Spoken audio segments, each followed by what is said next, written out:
आजकल तो गांधी की जयंती हर कोई मना रहे हैं। आजकल तो गांधी जी की जयंती वो भी मनाते हैं जो गोडसे की तस्वीर अपने दफ्तरों में लगाते हैं। मैं समझता हूं कि ये गांधीवाद की जीत है और गोडसेवाद की हार है कि आप अपने घरों में, अपने दफ्तरों में, अपनी मीटिंगों में गोडसे की तस्वीर लगाते हैं। आपके दिलों में गोडसे बसते हैं, लेकिन अगर इस देश के सम्मानित पद पर होंगे तो गांधी के सामने शीश झुकाना पड़ेगा। यह गांधीवाद की जीत है। कल बात करते हुए कुछ लोग मुझे कह रहे थे, कुछ पत्रकारों ने यह सवाल बार बार पूछा कि कांग्रेस पार्टी मजबूत हुई है कि कमजोर हुई है। मैं समझता हूं कि कांग्रेस पार्टी विचारधारात्मक तौर पर मजबूत हुई है। उसके दो उदाहरण मैं आपको देना चाहता हूं। पहला उदाहरण कि देश के प्रधानमंत्री को राजघाट पर जाकर के गांधी जी के समाधि पर फूल चढ़ाना पड़ रहा है। सबको पता है कि देश के मौजूदा प्रधानमंत्री गांधीवादी नहीं है, गोडसेवादी नहीं है। पूरे देश को पता है, ये पूरी दुनिया को पता है। भारत में गोडसे गोडसे, अब बाइडेन के सामने गांधी गांधी करना पड़ता है। देश के जो नागरिक हैं उनको यह पूछने का अधिकार है कि पीएम अपना थोबड़ा लगा करके चंदा वसूल लिए और कहते हैं कि पीएम केयर फंड सरकारी फंड नहीं है। तो सरकारी फंड नहीं है तो कौन सा फंड है? मुझे बताइए कि प्रधानमंत्री सरकारी है कि नहीं है। अगर प्रधानमंत्री सरकारी है तो उसके नाम पे लिया गया चंदा भी सरकारी और इसका हिसाब आपको देश की जनता को देना पड़ेगा। इसीलिए जब सूचना के अधिकार के कानून को पास किया गया तो जनता को यह अधिकार दिया गया कि आप अपने अधिकारियों से पूछ सकें कि एडीएम साहब बताइए कुर्सी कितना में खरीद करके लाए हैं? आपके बाबूजी का पैसा नहीं है, इस देश के टैक्स पेयर का पैसा है। हमको बताइए कि इस रोड में कितना का फंड आया है और कितना का घोटाला आप किए हैं। यह सूचना का अधिकार है। इस देश को आगे बढ़ाने की जरूरत थी। कहते हैं ना, थोड़ा सा गिला शिकवा क्या हुआ हमारे घर में कि पड़ोसी ने मुकदमा बिठा दिया है। पड़ोसी ने मुकदमा बिठा दिया है। दिक्कत हो सकती है, गवर्नेंस में प्रॉब्लम हो सकता है, करप्शन का प्रॉब्लम हो सकता है। मैं देश की जनता से ये याद दिलाना चाहता हूं, लेकिन आपने बदले में आकर के एक ऐसे आदमी को बिठा दिया है जो बोला कि हम चौकीदार हैं। वो चौकीदार नहीं है, वो चौकीदार नहीं है। इस जो है भ्रम में मत रहिए। और मैं एक सवाल पूछता हूं कि अगर वो कहते हैं कि वो चौकीदार हैं तो चौकीदार को इस देश की संपत्ति अपने दोस्तों को किराया पर देने का अधिकार है? बोलिए। जब हमने कहा कि प्रधानमंत्री देश की संपत्ति बेच रहे हैं तो एक प्रधानमंत्री के समर्थक ने कहा कि बेच नहीं रहे हैं, किराया पर लगा रहे हैं। हम बोले लगाने का अधिकार कौन दिया चौकीदार को? बउआ, तुम तो मालिक नहीं हो देश की संपत्ति का। देश की संपत्ति तो देश के लोगों का है। क्या आपने संसद में कोई कानून पास कराया था कि आप देश की संपत्ति को अपने दोस्तों को दे देंगे? देश की सर्वोच्च संस्था में कोई बहस हुई थी और आप किराए पे क्यों लगा रहे हैं? इसका मतलब आप मानते हैं कि आपको पैसे की जरूरत है। और आपको पैसे की जरूरत क्यों है? आपको अगर पैसे की जरूरत है इसका मतलब आपको आमदनी नहीं आ रही है। और आपको अगर आमदनी नहीं आ रही है तो आप अपने लिए 8,500 करोड़ का उड़न खटोला क्यों खरीद करके ला रहे हैं? जरा हमको यह समझा दीजिए। आपको आर्थिक तंगी होगी, आपके पिताजी बीमार होंगे, आप उनको अस्पताल में भर्ती कराएंगे, अस्पताल का फीस देने के लिए आप अपनी जमीन बेचेंगे तो बात समझ में आती है। लेकिन आपके पिताजी बीमार हों, अस्पताल में भर्ती हों और आप जमीन गिरवी रख करके अपने लिए बुलेट खरीद लें तो इसको तो जो होशियारी नहीं कहते हैं, इसको तो बेईमानी कहते हैं, इसको तो अय्यासी कहते हैं। कोई मुझे बताए, जब देश इस तरह की आर्थिक मंदी से गुजर रहा है तो 20,000 करोड़ का प्रधान सेवक का महल बनाना जरूरी है। वो 20,000 करोड़ अगर न्याय योजना के तहत कांग्रेस पार्टी का घोषणा पत्र उठा करके देख लीजिएगा। वो 20,000 करोड़ अगर न्याय योजना के तहत इस देश के बेरोजगार नौजवानों को देना पड़ता तो मूर्खता की तरह यह नहीं करना पड़ता, नहीं कहना पड़ता कि पीएचडी करके पकौड़ा तलिए। अगर वो 20,000 करोड़ इस देश के लोगों को मिलेगा तो उनकी खरीदने की क्षमता बढ़ेगी, और जबकि हमारी खरीदने की क्षमता बढ़ेगी तो हम बाजार से जूता खरीदने के लिए जाएंगे, और जब हम जूता खरीदने के लिए जाएंगे तो जूता बनाने वाली कंपनी का मांग बढ़ेगा, मांग बढ़ेगा तो रोजगार बढ़ेगा। दोस्त का 20,000 करोड़ माफ करने से देश की आर्थिक व्यवस्था नहीं सुधरेगी। दोस्त के खजाने से 20,000 करोड़ लीजिए और देश की आम जनता में उसको न्याय योजना के तहत बांटिए, तब देश की अर्थव्यवस्था बचेगी। यह बात हम लोगों को समझना होगा। बेईमानी गुरु, बेईमानी। देश के मजदूरों का अधिकार छीन लीजिए, देश के किसानों का अधिकार छीन लीजिए। फसल बेचने के नाम पर देश की कृषि आप अपने दोस्तों को हवाले कर देना चाहते हैं। डिस्ट्रेस सेल मतलब परफॉर्मेंस नहीं कर रहा है सरकारी कंपनी, इसलिए सरकारी कंपनी को बेच देना चाहिए। तो सरकारी प्रधानमंत्री भी परफॉर्म नहीं कर रहा है, उसको भी किराए पे लगा देना चाहिए। बताइए हमको, यह कौन सी बात है कि रेलवे सरकारी नहीं होना चाहिए, एयर इंडिया सरकारी नहीं होना चाहिए, अस्पताल सरकारी नहीं होना चाहिए, एम्स नहीं होना चाहिए, तो सरकारी संसद लेकर के झुंझुना बजाएंगे साहेब।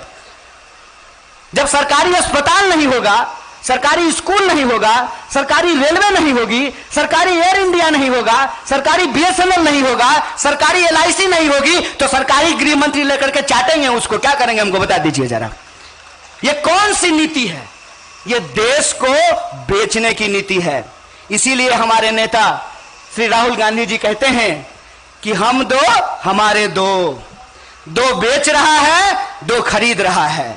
इस पॉलिसी को समझिए, और इसकी सीधी मार अगर किसी के ऊपर पड़ने वाली है तो इस देश के गरीबों और मजदूरों के ऊपर पड़ने वाली है। और मैं आपको बोला कि आपके बीच में आकर के मुझे यह महसूस होता है कि मैं आपके घर का हूं, आपका बच्चा हूं, आपका नमक खाया हूं। कदम से कदम मिला करके आपके साथ लड़ेंगे और शास्त्री जी और गांधी जी के सपनों के भारत का निर्माण करेंगे। शुक्रिया। इनकलाब जिंदाबाद, मजदूर एकता जिंदाबाद।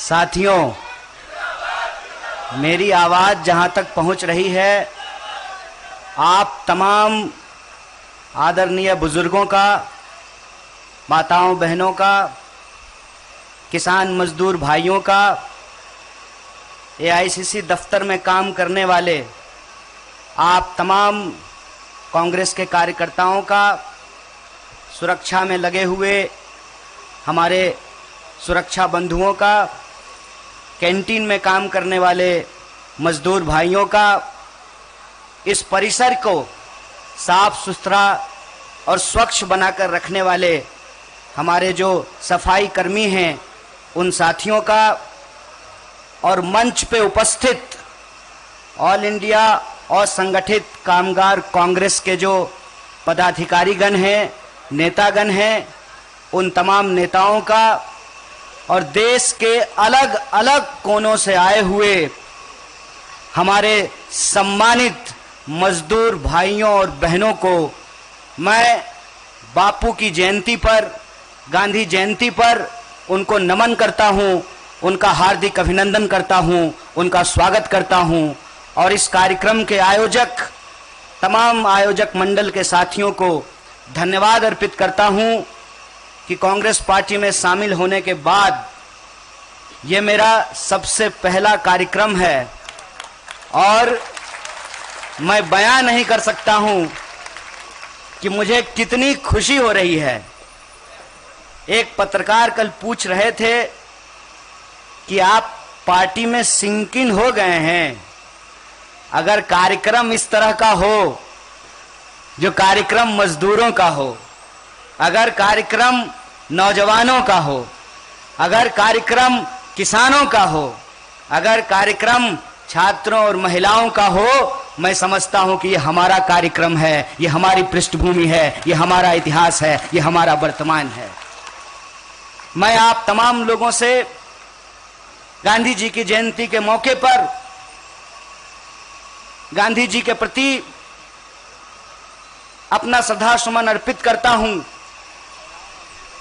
और इस संबंध में कुछ बातें जो गांधी जी से जुड़ी हुई हैं और यह जो असंगठित कामगार कांग्रेस है, इसका जो अस्तित्व है, इसकी जो लड़ाई है, इसके जो उद्देश्य है, इससे संबंधित मैं कुछ बातें साझा करना चाहता हूं। सबसे पहली बात तो बोलिए, कांग्रेस पार्टी विचारधारात्मक तौर पे मजबूत हुई है कि कमजोर हुई है? आप लोग बोलिए, मजबूत हुई है ना? ये जो मजबूती है, इसका दूसरा आधार यह है कि जिस कार्यक्रम में शामिल होने के लिए आप तमाम लोग आए हैं, यह असाधारण कार्यक्रम है। इस बात को याद रखिएगा। यह असाधारण कार्यक्रम इसलिए है कि हम लोग अपने छात्र जीवन से ही एक नारा लगाया करते थे, कौन बनाया हिंदुस्तान? भारत का मजदूर किसान। इस देश को बनाने वाले लोग कौन हैं? आप जिस चीज का भी इस्तेमाल करते हैं, आप मोबाइल का इस्तेमाल करते हैं, सामने में कैमरा लगा हुआ है, ये डेस्क है, ये मंच है, ये पूरा परिसर है। जहां से आप आए हैं वो सड़क, जिस ट्रेन से आए होंगे वो ट्रेन, आपकी जीवन की हर जरूरत की चीज अगर कोई बनाता है तो इस देश का मजदूर बनाता है। और जब तक मजदूर मजबूर बना रहेगा, तब तक भारत मजबूत नहीं हो सकता है। अगर हम भारत को मजबूत बनाना चाहते हैं तो मजदूर मजबूरी का नाम नहीं है। इसीलिए मैं कहता हूं, जब भी कोई ये मुहावरा आपके सामने कहे मजबूरी का नाम महात्मा गांधी, तो उसको तुरंत कहिए, रे भाई, मजबूरी का नाम गोडसे होगा, मजबूती का नाम महात्मा गांधी होता है। इस बात को याद रखना। और कुछ लोग आजकल गांधी जी को सिर्फ और सिर्फ स्वच्छता में समेट करके रख देना चाहते हैं। गांधी जी सिर्फ अपना संडास साफ नहीं करते थे, अपने मन को भी साफ करते थे, अपने विचारों को भी साफ करते थे। और मैं एक चीज आप लोगों को बताना चाहता हूं। आयोजक साथियों ने मुझे कहा कि मंच पे मजदूर लोग बैठे हुए हैं। एक प्रकरण मैं आपको याद दिलाता हूं। कुंभ मेले में देश के पंत प्रधान मजदूरों का पैर धो रहे थे। देखे थे कि नहीं वो वीडियो? बस हो गया, कैमरा, लाइट, एक्शन, कट, बात खत्म। क्या हुआ उसके बाद उन मजदूरों का? आज भी इस देश में मैनुअल स्कैवेंजिंग होता है। हाथ से मजदूर गंदगी उठाते हैं। काहे भैया? हम मंगल पे पहुंचने वाले हैं, चंद्रमा पे पहुंच गए हैं, यहां बैठ करके अमेरिका में अपने बच्चों से व्हाट्सएप पे hi hello hi darling how are you कर सकते हैं। तो क्या इस देश में विज्ञान ने इतना विकास नहीं किया है कि मैनुअल स्कैवेंजिंग को बंद कर दिया जाए? क्या तकनीक का इतना विकास नहीं हुआ है कि मैनुअल स्कैवेंजिंग को समाप्त किया जाए? प्रधानमंत्री जी ने एक किताब लिखी है, पता नहीं लिखी है कि लिखवाई है। उस किताब में लिखा हुआ है कि कचरा उठाने से आध्यात्मिक सुख मिलता है।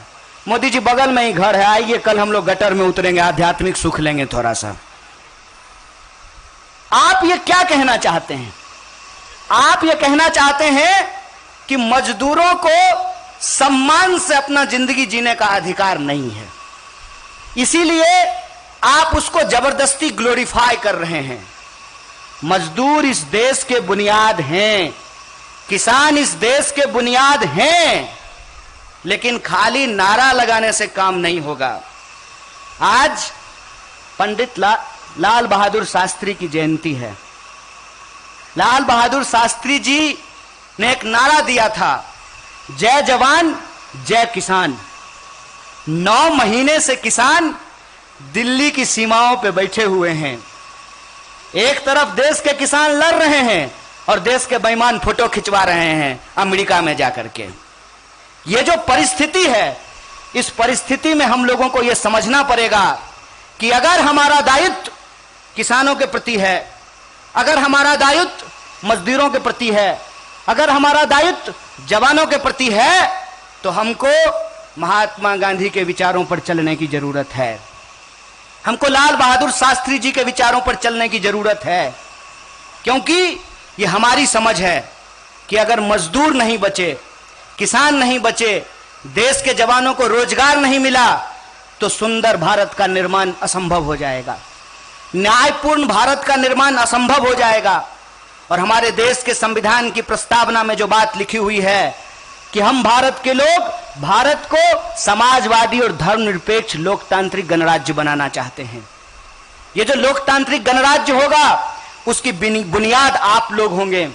और मैं असंगठित कामगार कांग्रेस के जो तमाम कार्यकर्ता हैं, उनके प्रति अपना आभार व्यक्त करता हूं कि आप उस सेक्टर से जुड़े हुए हैं जिस सेक्टर में सबसे ज्यादा बेईमानी चल रही है, जिस सेक्टर में सबसे ज्यादा मजदूरों का शोषण हो रहा है। और ये जो परिस्थिति है, इस परिस्थिति में हम तमाम लोगों को आपके न्याय, हक और अधिकार के लिए, हमारे न्याय, हक और अधिकार के लिए मिलकर के संघर्ष करना पड़ेगा। और आप ये समझ लीजिए कि कोरोना काल में जो मंजर हमको देखने को मिला, उसकी वजह क्या है? उसकी वजह यह है कि इस देश में मजदूरों को लेकर के कोई लेबर ऑडिट नहीं हो रहा है, कोई सर्वे नहीं होता है। बिहार की सरकार को यह पता नहीं है कि हर साल उनके राज्य से कितने मजदूर पलायन करके दूसरे राज्यों में काम करने के लिए जाते हैं। दिल्ली की सरकार को नहीं पता है कि अलग अलग राज्यों से कितने मजदूर उनके राज्यों में काम करने के लिए आए हैं। और संगठित क्षेत्र के जो मजदूर हैं, सबसे ज्यादा अत्याचार उनके ऊपर होता है। और हम लोगों को यह बात स्वीकार करनी पड़ेगी कि जिस तरीके की आर्थिक नीति आज सरकार ने अपनाई है, और संगठित क्षेत्र लगातार बढ़ता जा रहा है। तकनीक के चलते जो फैक्ट्रियों में बदलाव आया है, आप सब जानते हैं कि एक शिफ्ट में अब 5000 मजदूर नहीं काम करते हैं। आप सब जानते हैं कि अब कोई भी जो प्रोडक्शन है, वो पूरा का पूरा प्रोडक्शन एक जगह पे नहीं होता है। अगर हम जूते का उदाहरण लेंगे तो चमड़ा कहीं और से आ रहा है, धागा कहीं और से आ रहा है, रंग कहीं और से आ रहा है, असेंबल कहीं और होता है, पॉलिश कहीं और होता है, और ब्रांडिंग उसकी कहीं और पे की जाती है। इसीलिए लगातार असंगठित क्षेत्र के मजदूरों का विस्तार हो रहा है। लेकिन लेबर कानून नहीं होने के चलते, उनके पास यूनियन बनाने का अधिकार नहीं होने के चलते लगातार उनके साथ शोषण किया जाता है। चाहे आप पीएफ की बात कर लीजिए, आप ईएसआई की बात कर लीजिए, आप उसमें ओवर टाइम की बात कर लीजिए। सरकार ने कानून बनाया है कि 8 घंटे के बाद कोई मजदूर अगर 1 मिनट काम करेगा तो उसको 2 मिनट का पैसा देना पड़ेगा। यह ओवर टाइम का कानून है। सरकार ने मिनिमम वेज का कानून बनाया है, और आप सब जानते हैं कि मजदूरों को मिनिमम वेज नहीं मिलता है। कागज पे साइन करवा लेते हैं, लेकिन मिनिमम वेज नहीं देते हैं। आप दिल्ली घूमिएगा, जितना मॉल है उसके सिक्योरिटी गार्ड से आप बात कीजिएगा और उसको पूछिएगा कि रे भाई कितना मिलता है, तो कहेगा 12,000। कितना पे साइन करते हो, तो 24,000 पे। पीएफ मिलता है? नहीं। ईएसआई मिलता है? नहीं। 4 छुट्टी मिलती है? नहीं। देश में जो राष्ट्रीय छुट्टियां हैं वो तुमको मिलती हैं? नहीं। ये हमारे आंख के सामने ये शोषण हो रहा है। मरता क्या ना करता। असंगठित क्षेत्र के मजदूर असंगठित हैं, इसीलिए उनका सबसे ज्यादा शोषण होता है। और आप ये समझ लीजिए, यह जो सरकार है जो पैर धोती है सफाई कर्मचारी का, वो सिर्फ फोटो खिंचवाने के लिए धोती है, और जब मौका मिलेगा तो इस देश की राष्ट्रीय संपत्तियों को बेचती है। और आप जानते हैं कि जब राष्ट्रीय संपत्तियां बिकेगी, जब रेलवे बिकेगी, जब एयर इंडिया बिकेगा, तो उसमें असंगठित क्षेत्र से मजदूर काम करने के लिए आएंगे। जेट एयरवेज बिक गया, रातों रात सैकड़ों मजदूरों और एम्प्लॉय को निकाल करके बाहर कर दिया गया। बताइए, कोई नोएडा में घर लिया होगा, कोई गुड़गांव में घर लिया होगा, वॉशिंग मशीन भी उनका ईएमआई पे था, कहां से ईएमआई भरेंगे? ये जो देश की संपत्ति की लूट है, इस लूट को हमको समझना पड़ेगा। लूटेंगे देश को। अब बड़का बड़का फोटो पेट्रोल पंप पे लगा करके हंसता हुआ नूरानी चेहरा दिखा रहे हैं, ये बेशर्मी है साहब, इस बेशर्मी को समझिए।